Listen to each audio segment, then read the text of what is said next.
Shallallahu Alaihi Wasallam.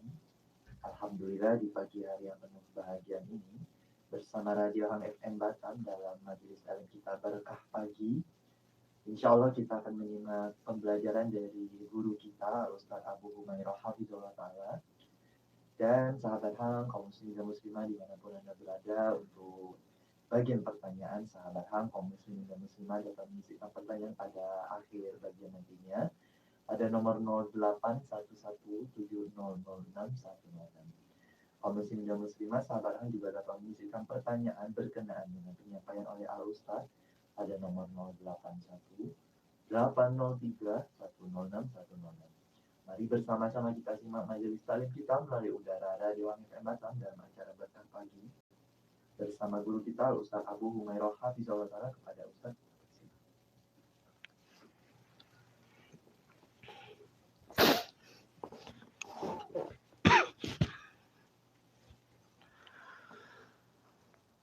Bismillahirrahmanirrahim. Assalamualaikum warahmatullahi wabarakatuh.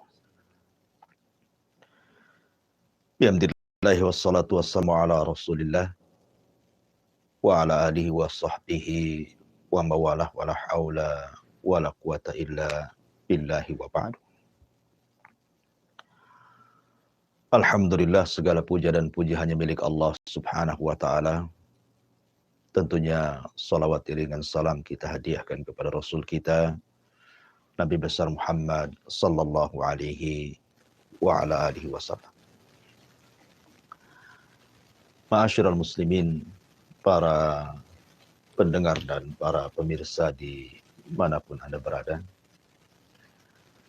Alhamdulillah, di pagi hari ini Allah subhanahu wa ta'ala masih melimpahkan nikmat kepada kita sehingga kita bisa bertalabul ilmi di pagi hari ini.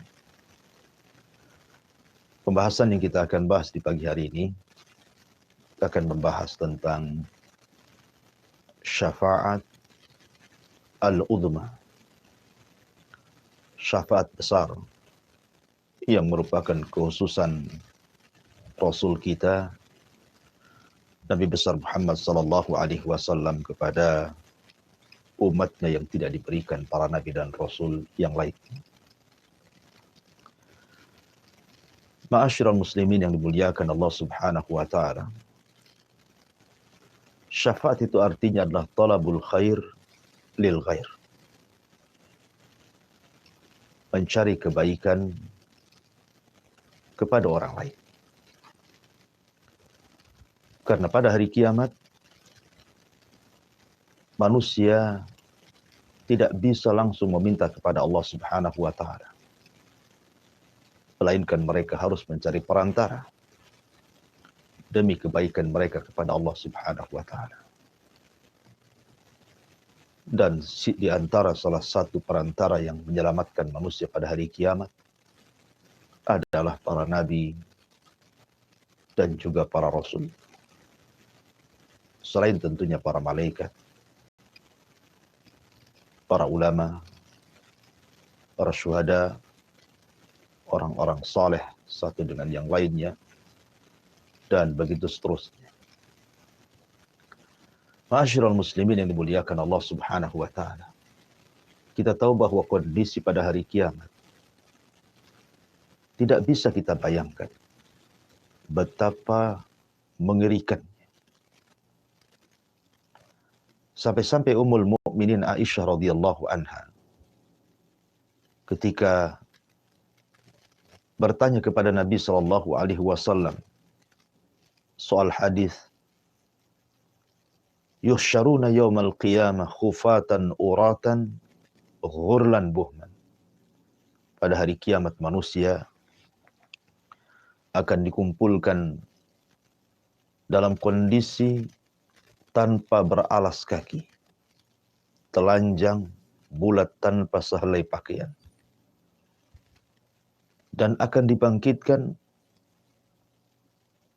sama sekali tidak dikhitan dan tidak membawa harta di badan. Ketika Aisyah radhiyallahu anha mengatakan, "Ya Rasulullah, kalau semua orang tidak berpakaian baik laki-laki dan perempuan. Bagaimana dengan aurat kami? Aisyah radhiyallahu anha bertanya soal aurat perempuan, menunjukkan sifat malu yang dimiliki Ummul Mukminin. Bagaimana dengan aurat kami para wanita yang akan dipandang oleh kaum laki-laki pada hari kiamat? Karena semua tidak memiliki pakaian.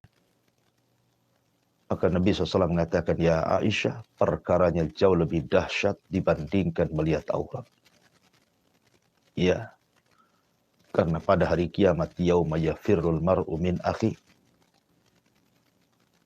wa ummihi wa abi, wa sahibatihi, wa bani, likullim ri'in minhu, likullim ri'in minhum, yauma idzin sya'nun yughni.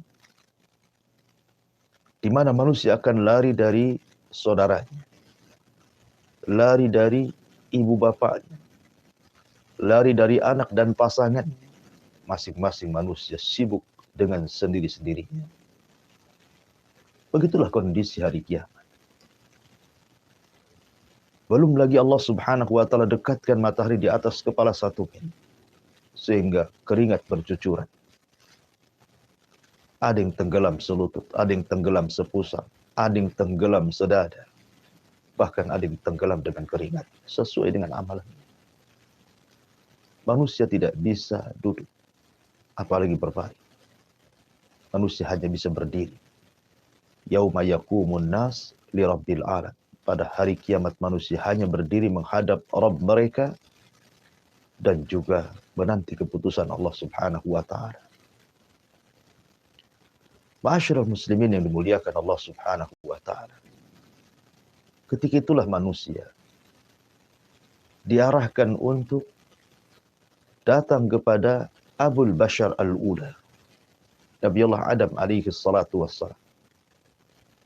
Kemudian meminta syafaat kepada Adam alaihi salatu wassalam. Dan mengatakan, ya Adam, bukankah engkau bapak manusia? Ishfa' lana ila rabbik. Ala tara ila ma nahnu fi. Wahai Adam, mintakan syafaat untuk kami. Cobalah datang kepada Rabb. Tolong kami. Tidakkah kau iba melihat kondisi kami yang seperti ini? Tapi Adam alaihi salatu wassalam mengatakan, aku tidak bisa. Kan aku pernah melakukan dosa yang membuat Allah murka, yang Allah tidak pernah murka sebelum dan sesudahnya kepada nafsi idhabu ila Ibrahim. Urus diri kalian. Sebaiknya kalian bertolak kepada Ibrahim alaihi salatu wassalam. Akhirnya kemudian manusia pun mulai bertolak kepada Nuh. Ya, afwan, sebelum Ibrahim mereka bertolak kepada Nuh alaihi salatu wassalam. Maka mereka pun sama jawaban. Tidak mendapatkan apapun dari Nabi Allah Nuh alaihi salatu wassalam. Kecuali Nuh hanya mengatakan, intalik ila Ibrahim. Coba kalian pergi menuju Nabi Ibrahim. Maka mereka pun bertolak kepada Ibrahim alaihi salatu wassalam. Meminta syafaat. Dan mengatakan, ya Ibrahim, ishfa' lana ila rabbik. Ala tara ila ma nahnu fi. Wahai Ibrahim, mintalah kepada Rabb agar kami mendapatkan syafaat. Tidakkah kau ibu melihat kondisi kami? Tapi Ibrahim juga mengatakan, aku tidak bisa. Sebaiknya kalian bertolak kepada Nabi Musa. Maka manusia pun kemudian pergi menemui Nabi Musa alaihi salatu wassalam. Tapi jawaban Nabi Musa alaihi salatu wassalam pun kurang lebih dengan jawaban para nabi sebelumnya. Dan mengatakan, nafsi, aku tidak bisa. Urus diri kalian. Sebaiknya coba kalian bertolak kepada Nabi Isa bin Maryam. Maka manusia pun bertolak menemui Isa ibnu Maryam. Akhirnya kemudian Isa pun tidak menyebutkan alasannya. Tidak menyebutkan uzurnya. Tapi Isa mengatakan, sebaiknya kalian datang kepada Muhammad sallallahu alaihi wasallam, Nabi kita. Maka manusia diarahkan menuju Nabi kita. Kemudian Nabi Shallallahu Alaihi Wasallam melihat manusia yang begitu banyak, sejak Adam sampai manusia yang terakhir mati dengan trompet sangkakala Israfil berkumpul di padang mahsyar. Kemudian Rasul mengatakan, analah, kan ku coba. Akhirnya kemudian Nabi SAW diilhamkan Allah Subhanahu wa Ta'ala untuk sujud di bawah arsy Allah Subhanahu wa Ta'ala. Dengan sujud yang lama sekali. Sampai akhirnya Allah Subhanahu wa Ta'ala mengatakan, ya Muhammad, irfa ra'saka, angkat kepala. Sal tu'ta, qul tusma, ishfa' tushaffa. Ya Muhammad, minta kau akan diberi, bicara kau akan didengar. Mintalah syafaat, aku akan beri kau syafaat. Maka Nabi Shallallahu Alaihi Wasallam tiba-tiba teringat umatnya dan mengatakan, ummati, ya Allah, umatku. Di antara mereka ada yang masuk neraka. Bisakah kau selamatkan mereka? Maka Allah Subhanahu wa Ta'ala mengatakan, ya Muhammad, kalau begitu intalik, pergilah. Faman wajada min ummatika habbata sya'irin aw burrin min iman fa akhrijhu minan nar. Cari umat. Maka siapapun yang kau dapati dari umatmu memiliki sebiji gandum dari keimanan, keluarkan mereka dari api neraka. Kemudian Nabi SAW mengatakan, apakah engkau membatasi berapa jumlah mereka ya Rabb? Maka Allah mengatakan, tidak. Sebanyak mungkin kau selamatkan umatmu yang memiliki sebiji gandum dari keimanan, keluarkan mereka dari api neraka. Maka Nabi SAW kemudian menyelamatkan umatnya yang memiliki sebiji gandum dari keimanan. Tapi Nabi SAW tidak puas. Nabi SAW kemudian menghadap Allah Subhanahu wa Ta'ala kembali. Kemudian sujud dengan sujud yang lama. Kemudian Allah Subhanahu wa Ta'ala katakan, irfa ra'saka ya Muhammad, angkat kepalamu wahai Muhammad. Sal tu'ta, qul tusma, ishfa' tushaffa. Minta kau diberi. Katakan kau didengar. Mintalah syafaat, aku akan beri kau syafaat. Maka Rasul kembali mengatakan, ummati. Ya Rabb, umatku. Di antara mereka ada yang masih masuk neraka. Maka Allah Subhanahu wa Ta'ala mengatakan, kalau begitu intalik, pergilah, jumpai umatmu. Man kana fi qalbihi mithqala habbati min khardalin minal iman fa akhrijhu minan nar. Kalau begitu pergilah wahai Muhammad, temui umatmu. Maka siapapun di antara umatmu yang memiliki iman sebiji atom, keluarkan mereka dari neraka. Kemudian Rasul mengatakan, berapa jumlah mereka ya Rabb? Maka Allah mengatakan, sebanyak-banyaknya. Maka Nabi SAW menemui umatnya dan menyelamatkan orang-orang yang sudah divonis masuk neraka, yang memiliki sebiji atom dari keimanan, maka Rasul mengeluarkan mereka. Cukup sampai di sini? Tidak. Nabi SAW masih sayang dengan umatnya. Nabi SAW kemudian sujud kembali. Dengan sujud yang lama. Kemudian Allah Subhanahu wa Ta'ala katakan kembali, irfa ra'saka ya Muhammad. Sal tu'ta, qul tusma, ishfa' tushaffa. Angkat kepalamu wahai Muhammad. Minta kau diberi. Katakan kau didengar. Mintalah syafaat, kau beri syafaat. Maka Maka Nabi SAW mengatakan, ummati ummati ya Rabb. Bagaimana dengan umatku? Bagaimana dengan umatku? Subhanallah. Bagaimana Nabi SAW khawatir dengan umatnya. Nabi SAW tidak mau kalau seandainya ada umatnya yang masuk neraka. Maka Allah Subhanahu wa ta'ala kalau begitu, intalik, pergilah, temui umatmu. Faman wajada minhum adna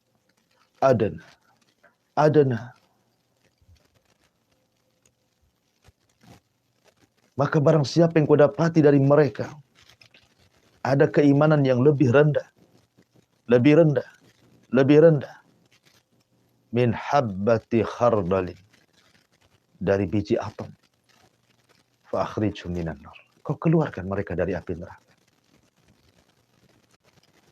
Maka Nabi SAW kemudian pergi dan menyelamatkan orang yang lebih kecil lagi dari biji atom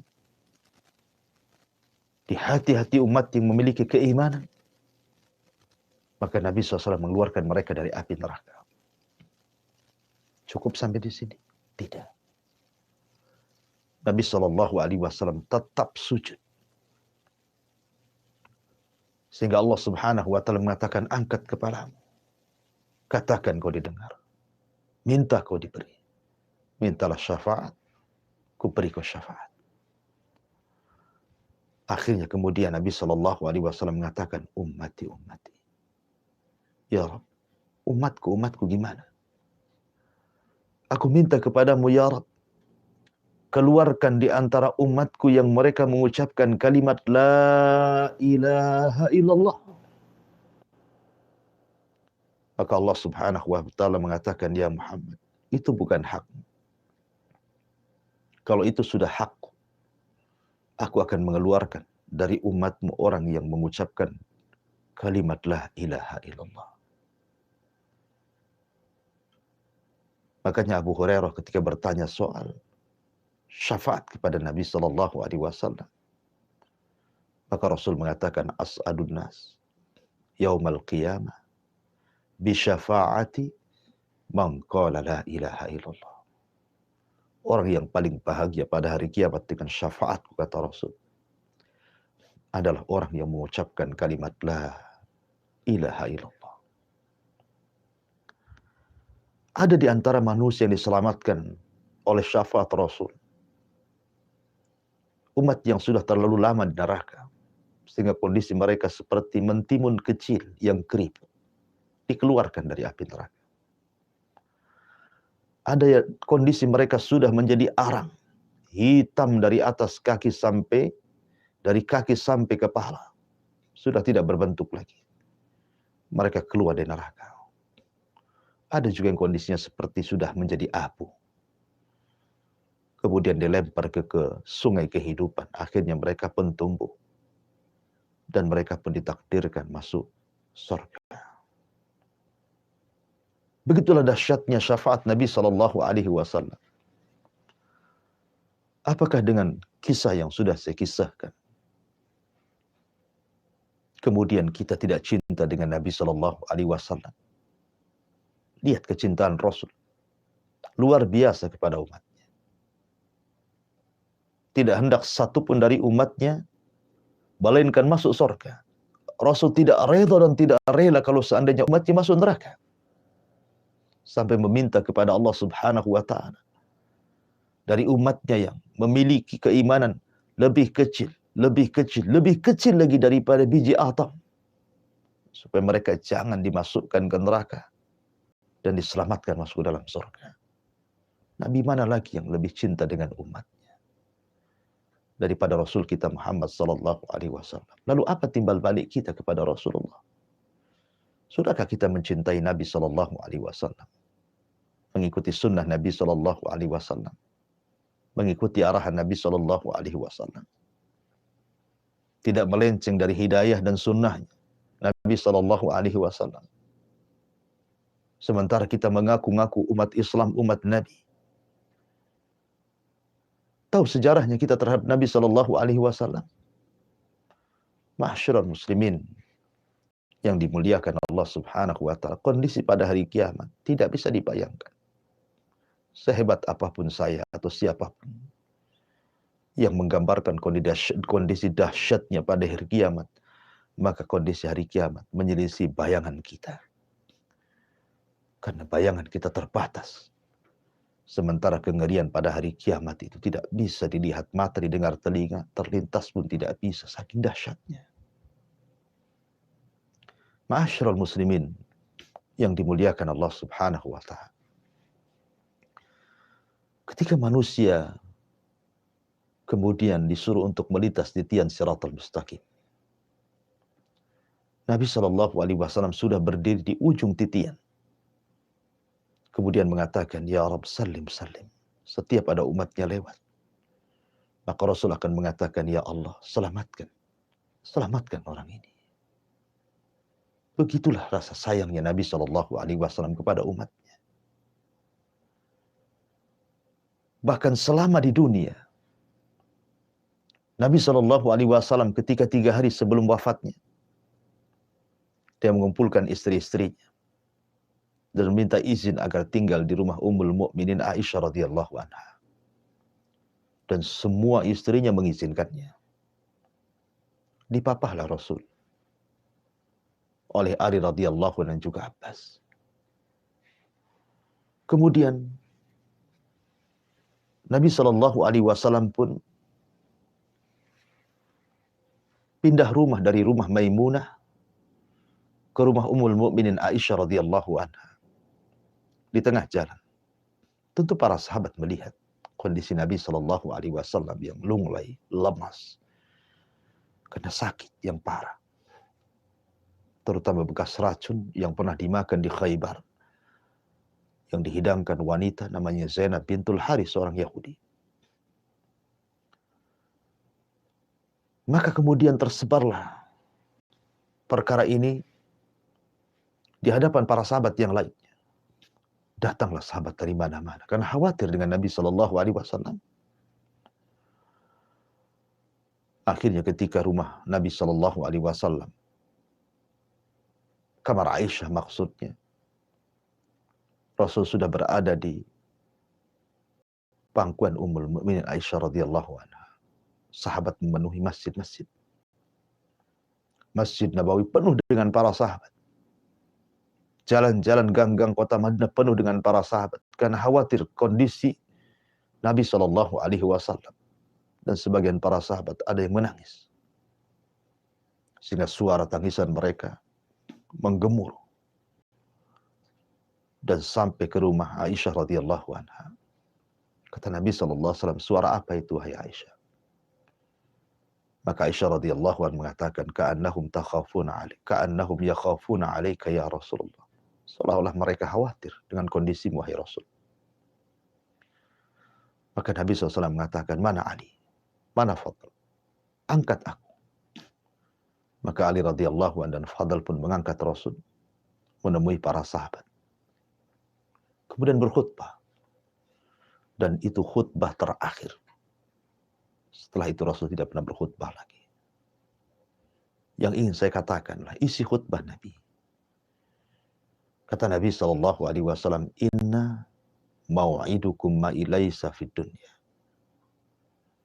Walakin mau'idukum ma'i fi haudhi."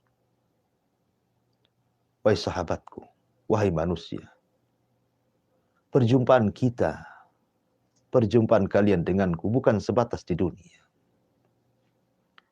Tapi perjumpaan kalian dengan diriku kelak di telagaku. Subhanallah. Nabi Shallallahu alaihi wasallam seolah-olah ingin mengatakan tenang. Bukan berarti sepeninggal diriku kalian akan berpisah selamanya denganku dan tidak akan berjumpa. Tidak. Kalian akan tetap berjumpa denganku. Kapan itu? Kata Nabi Shallallahu alaihi wasallam, di telagaku. Dan itu bukti cinta Nabi tidak mau melepaskan dengan umatnya. Alhamdulillah, kita punya Nabi yang sangat mencintai umatnya. Nabi yang memiliki rasa rahmat, kasih sayang yang luar biasa. Laqad ja'akum rasulun min anfusikum azizun alaihi ma'anitum harisun alaikum bil mu'minina raufur rahim. Telah datang kepada kalian seorang rasul dari jenis kalian. Amat sangat berat apa yang dirasakan umatnya kepadanya. Dan sangat bersemangat untuk memberikan hidayah kepada umatnya. Dan teramat sayang dan kasihan kepada umatnya. Dialah Nabi kita Muhammad sallallahu alaihi wa ala alihi wasallam. Wallahu a'lam bishawab. Ini yang bisa sampaikan, mudah-mudahan ada manfaatnya.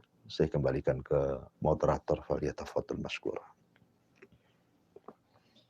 Nah, Ustaz, jazakallahu khairan Ustaz untuk ilmu yang sangat bermanfaat sekali bagi kita semua, sahabat HAM dimanapun Anda semua berada. Alhamdulillah telah kita simak majelis taklim kita pada pagi hari ini dengan tajuk mengenai syafaat Nabi oleh guru kita Al-Ustaz Abu Humairah Hafizahullah Ta'ala, dan kita akan menuju bagian tanya jawab sahabat HAM dimanapun Anda semua berada yang ada di Batam, Indonesia, Malaysia, Singapura, dimanapun Anda semua berada, kaum muslimat. Sahabat HAM dapat menyisipkan pertanyaan berkenaan dengan penyampaian oleh Al-Ustaz pada nomor redaksi Radio HAM FM Batam pada nomor 0811 7006 106.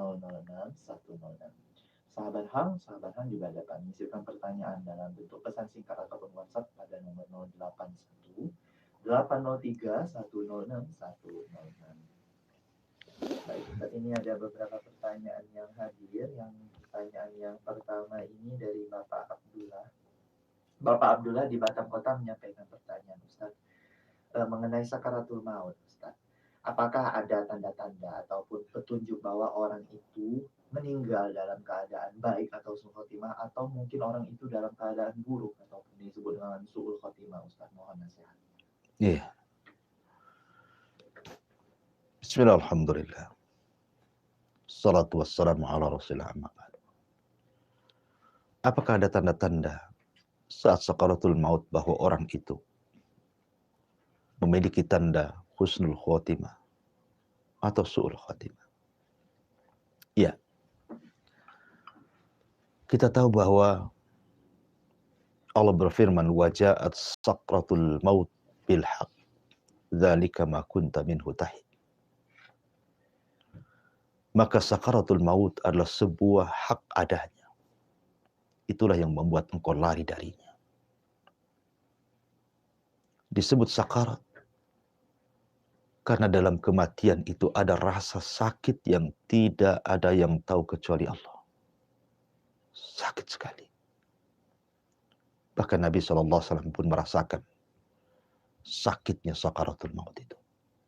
Kata Nabi SAW saat detik-detik ajalnya, ala wa inna lil mauti la sakarat. Ingatlah bahwa dalam kematian itu ada sakaratnya. Ada rasa sakit yang luar biasa. Tentu, rasa sakit yang dialami orang-orang yang beriman boleh jadi itu penggugur dosa akhir dia. Tapi rasa sakit yang dialami orang kafir, orang fasik, ahli maksiat, boleh jadi itu awal adab bagi dia. Nabi SAW pernah mengatakan, ada seorang hamba, jarak dia dengan sorga itu tinggal 1 hasta. Tetapi dia akhiri dengan amalan ahli nar, maka dia pun dimasukkan ke dalam neraka. Ada pula antara jarak dia dengan neraka tinggal 1 hasta. Tapi dia pun mengakhiri amalannya dengan amalan ahli jannah, ahli sorga. Maka dia tidak jadi dimasukkan ke neraka dan dimasukkan ke dalam sorga. Dari sini menunjukkan al-a'mal bi khawatimiha. Amal itu ditentukan akhirnya. Lalu adakah tanda-tanda? Iya, tentu. Ada tanda-tanda yang dijelaskan Nabi SAW. Ada sebagian ulama mengatakan ketika memberikan catatan kepada wa kashafna anhu ghita'akal yawm fa barsaruka al-yawmal hadid. Dan kami singkap kegaiban-kegaiban saat sakaratul maut. Sehingga mata bisa memandang. Ada yang mengatakan bahwa manusia saat sakaratul maut, diperlihatkan kepadanya malaikat pencatat yang selama ini mencatat dia raqib dan atid. Kemudian diperlihatkan catatannya. Ketika diperlihatkan catatannya, kalau dia orang yang beriman, dia sangat bahagia, walaupun hanya sesaat. Sehingga terkadang diekspresikan dengan tiba-tiba dia mengucapkan kalimat la ilaha illallah. Kemudian dia meninggal. Dan kalau itu yang terjadi, Rasul mengatakan, man kana akhiru kalamihi la ilaha illallah, dakhalal jannah. Maka siapa yang mengakhiri ucapannya dengan kalimat la ilaha illallah, dipastikan masuk surga. Terkadang diekspresikan dengan membaca Al-Quran. Sebagaimana seorang syekh bercerita, ada anak muda yang gemar membaca Al-Quran. Kemudian terjadi kemalangan di jalan. Dia pun masuk ruang ICU rumah sakit. Kemudian detik-detik akhirnya, dia membaca suratul Najm. Wa najmi idha hawa, ma dhalla sahibukum wa ma ghawa. Wa ma yantiqu anil hawa in huwa illa wahyun yuha. Ketika selesai membaca ini, dia pun meninggal.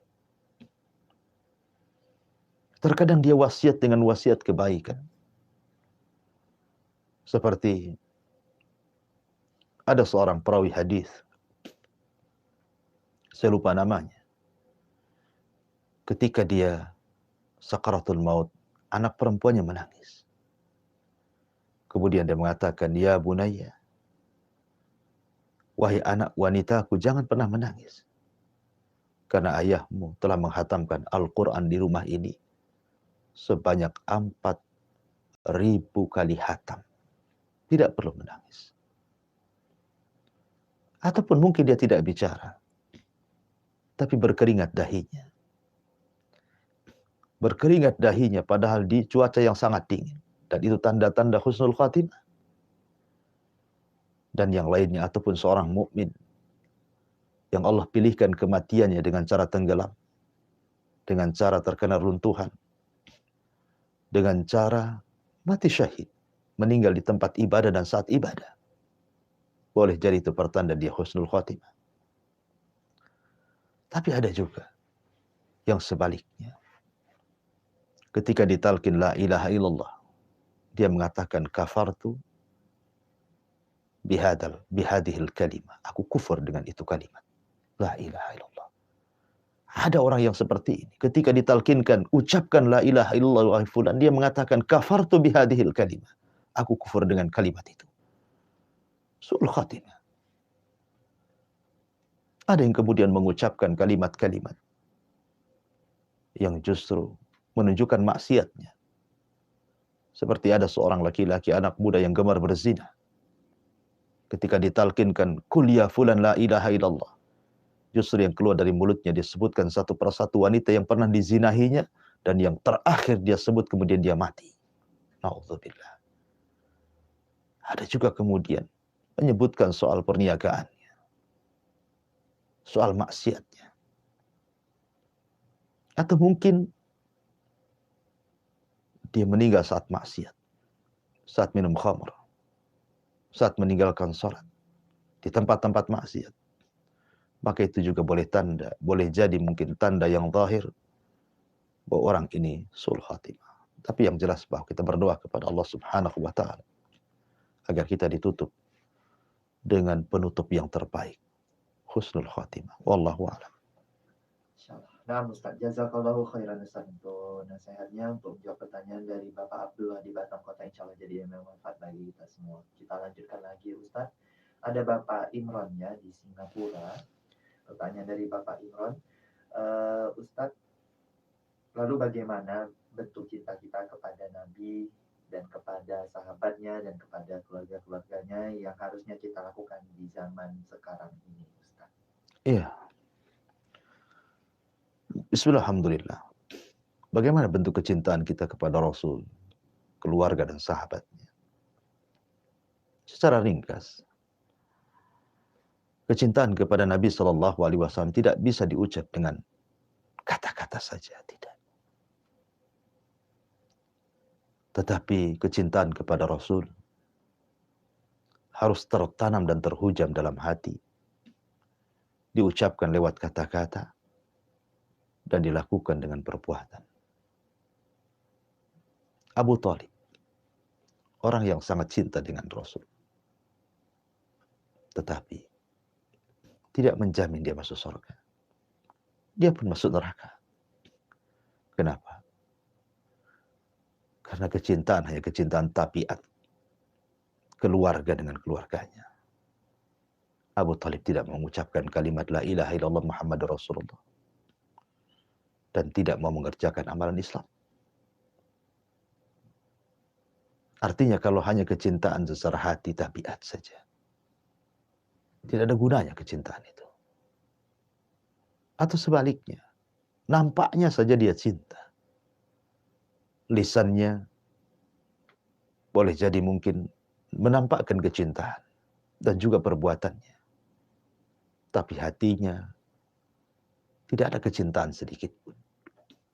Seperti orang munafik. Abdullah bin Ubay bin Salul, tokoh munafik Madinah. Lisannya mengucapkan 2 kalimat syahadat. Badannya mengikuti syariat Islam. Tapi hatinya sangat membenci Nabi SAW. Allah turunkan kepadanya, Innal munafiqina fi darkil asfali minan nar. Orang munafik itu diletakkan di intip neraka yang paling dalam. Lalu apa gunanya? Lalu kecintaan yang seperti apa yang hakikat? Kecintaan seperti Abu Bakar, Umar, Utsman, Ali, dan seluruh para sahabat yang menggabungkan hati, lisan, dan juga perbuatan. Kalau kita cinta dengan Nabi SAW, sebut namanya. Berbanyak sholawat. Kalau cinta kita dengan Nabi SAW, ikuti sunnahnya. Jangan sunnah yang lainnya. Kalau cinta dengan Nabi SAW, pelajari sirahnya. Pelajari biografinya. Kenali orangnya. Supaya kita lebih cinta lagi. Kalau Anda cinta kepada Nabi SAW, jangan pernah ibadah kecuali dengan menggunakan syariatnya. Karena dia orang yang paling paham dengan Allah. Dan kita tidak paham. Maka kalau kita ingin meraih kecintaan kepada Allah, cintai Allah. Sebagaimana Rasul mencintai Allah. Ikuti Rasul. Benarkan ucapannya. Jangan pernah mendustakan.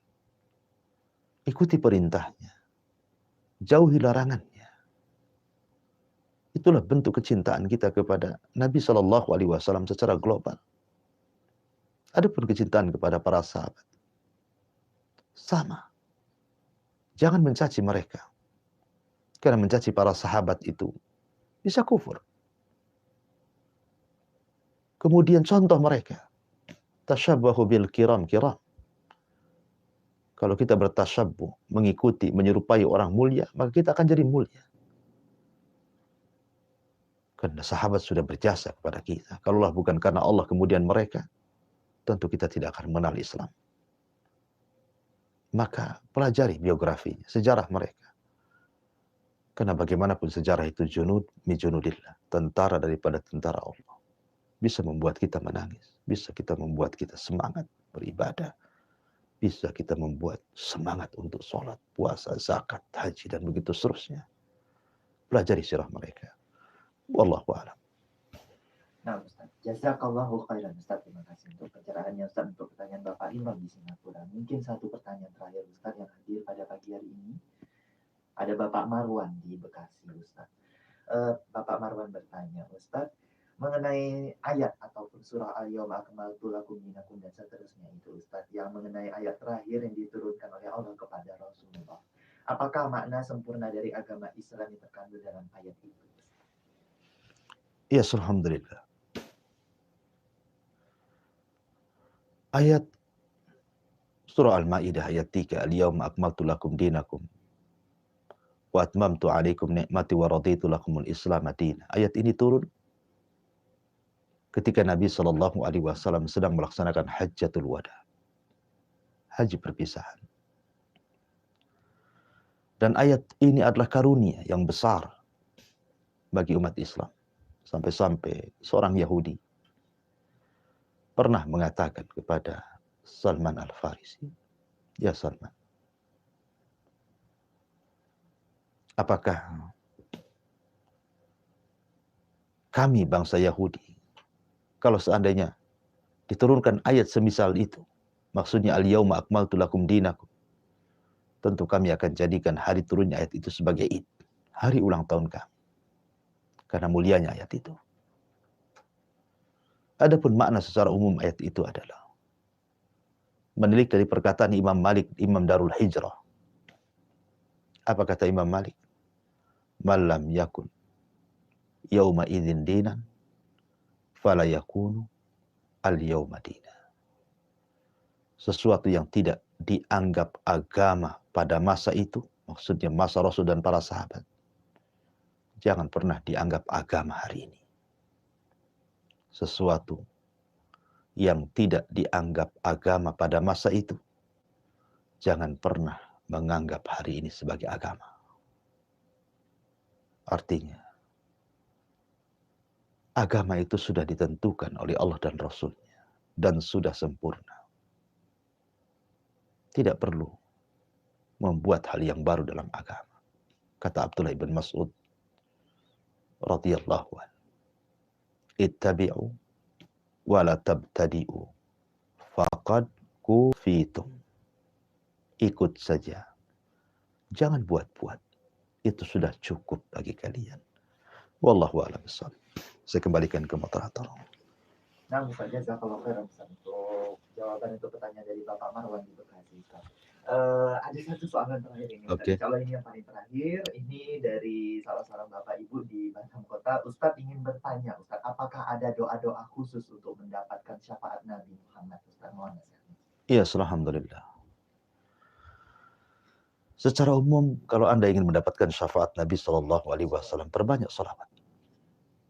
Perbanyak salawat kepada Rasulullah, terutama di hari Jumat. Yang kedua, jangan lupa membaca doa setelah azan. Allahumma Rabb hadhihi da'wati tamah wassalatil qa'imah ati Muhammadanil wasilata wal fadilah wab'athu maqama mahmudan lati wa'atta innaka la tukhliful mi'ad. Kata Nabi SAW, siapa yang membaca doa selepas adzan maka dia berhak mendapatkan syafaat. Yang ketiga, terus mengikuti sunnah Nabi. Karena orang-orang yang tidak akan menerima, bahkan tidak akan meminum dari telaga Rasul, itu karena mereka jauh daripada petunjuk dan sunnah Nabi Sallallahu Alaihi Wasallam. Artinya, biasakan beramal sesuai dengan sunnah. Maka itu sebab terbesar kita mendapatkan syafaat Nabi Sallallahu Alaihi Wasallam. Adapun doa khusus, wallahu a'lam, saya tidak tahu. Tapi doa-doa secara umum tadi, berbanyak sholawat, kemudian doa selepas azan, kemudian mengikuti sunnah Nabi Sallallahu Alaihi Wasallam, dan ingat jangan pernah mendustakan syafaat. Karena ada 4 atau 5 kelompok yang tidak akan dapat syafaat pada hari kiamat. Siapa mereka? Satu orang yang suka melaknat, suka mencela. Terkadang marah sedikit, umpatan yang dikeluarkan, binatang yang disebutkan, kata-kata kotor dan kasar yang dikeluarkan. Orang yang suka la'an, kata Rasul, la yakunu la'anun syufa'a yaumil qiyamah. Orang yang suka melaknat, mereka tidak dapat syafaat. Kemudian yang kedua, orang yang mendustakan syafaat, mereka tidak akan dapat syafaat. Kemudian yang ketiga, imam yang zalim, pemimpin yang zalim, mereka tidak dapat syafaat. Kemudian orang yang melakukan bid'ah dalam Islam, perbuatan yang tidak diajarkan dalam Islam, maka mereka pun tidak akan mendapatkan syafaat Nabi Sallallahu Alaihi Wasallam. Dan yang terakhir, orang-orang yang tidak akan mendapatkan syafaat Nabi Sallallahu Alaihi Wasallam adalah mereka orang-orang yang jauh daripada sunnah Nabi Sallallahu Alaihi Wasallam. tidak pernah bersolawat, tidak mengikuti sunnahnya, tidak mengikuti petunjuknya, mereka menyimpang, keluar dari Islam, maka mereka tidak akan dapat syafaat dari Nabi Sallallahu Alaihi Wasallam. Wallahu a'lam bishawab. Ini yang bisa sampaikan. Saya kembalikan ke moderator. Falyatafadhal mashkura. Insyaallah. Nah, Ustaz, jazakallah khairan Ustaz untuk jawaban untuk pertanyaan saya tadi dari Bapak Ibu Bapak dari Bapak Bapak, insyaallah jadi bermanfaat bagi kita semua.